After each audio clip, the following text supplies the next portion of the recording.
today's video, I'm doing something a little bit naughty. I'm going to remove the passenger airbag from the Evo. Don't tell anyone.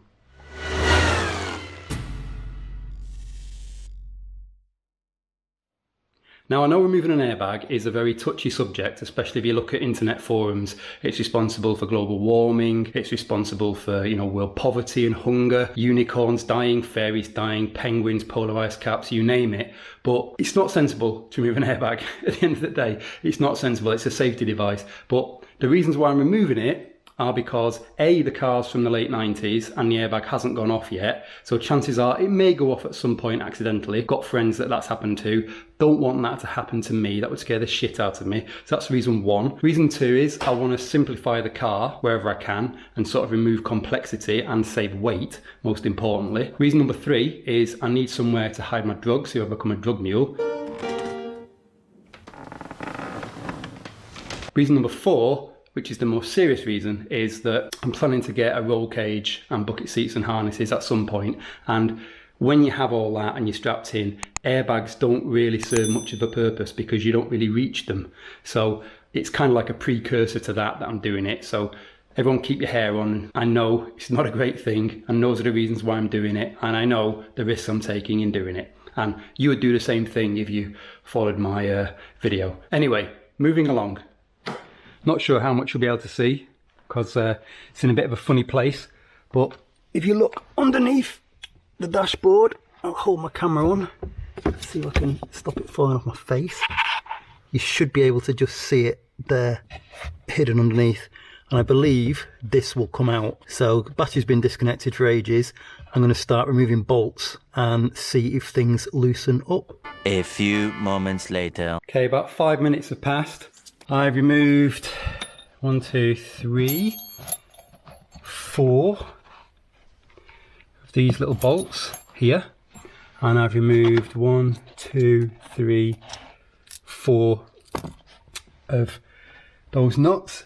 And if you have a look under here, you can see hopefully where they've come from. So one bolt there, one bolt there, one bolt there, one bolt there, and then those nuts, one there, one there, and then there's one, can't quite see it, but it's up the side on that side, and one is up the side on that side.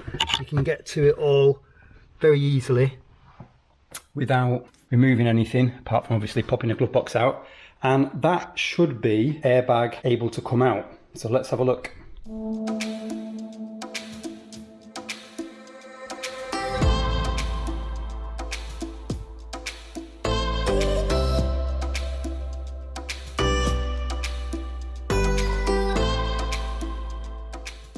And there you have it. So that's the airbag out. Got to say that is very, very easy to do. That's way easier than any other airbag I've removed on a car. Not that I've removed lots, obviously, officer.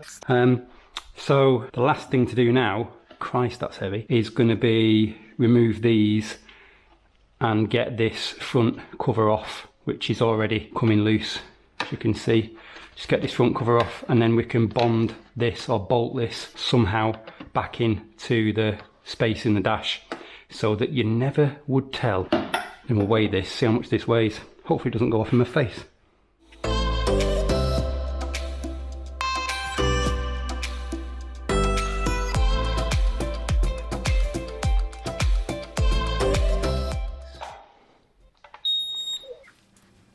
Guessing it's going to be a couple of kilos, this.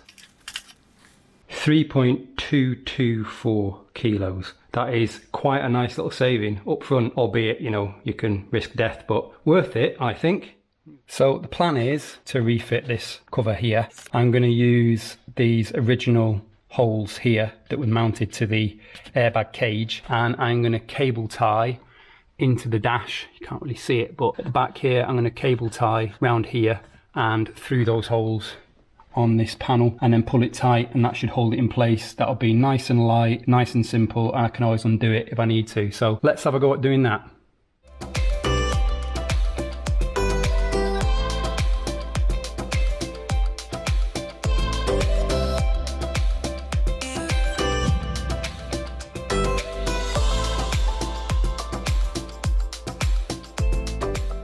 Okay, so that's everything done and dusted up here. Now it's all in place. I've just got to fit the 2 bolts under here to attach the dash to the front crossbar, and then when that is done, we just need to check the car, see if the airbag light comes on, which I suspect it will. The airbag controller's down here, and then it's either fit a resistor into the wire, which is there, if you can see that, hopefully it's visible, or it'll be disconnecting the airbag controller, so taking out this bit of the dash. So let's do that and see how we get on. Okay, let's turn on. Yeah, so there you go. SRS airbag light is on. So I will take this bit off here and disconnect the airbag controller, and that should solve that problem rather than mucking about with resistors. If that doesn't work, we'll move on to the resistor method, which is easy. But let's start with the airbag module.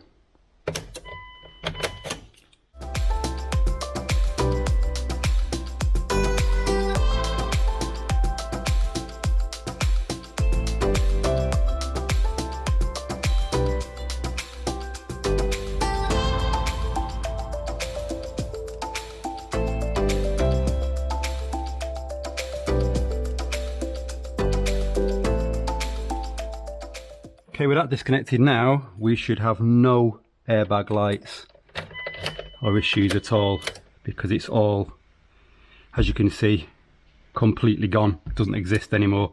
So problem solved. Put all this back together, put the glove box back up, and we are done.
And that is that, today's thrilling instalment over and done with. So it's time to crack on with the rest of the jobs on the car. I'm slowly working through the washer bottle in the boot and the sound deadening and so on and so forth, and battery relocation. So I'll crack on with that. This was just a sort of distraction along the way while I was mucking about with wiring behind the dash, and I thought, yeah, airbag. So anyway, on to the next video.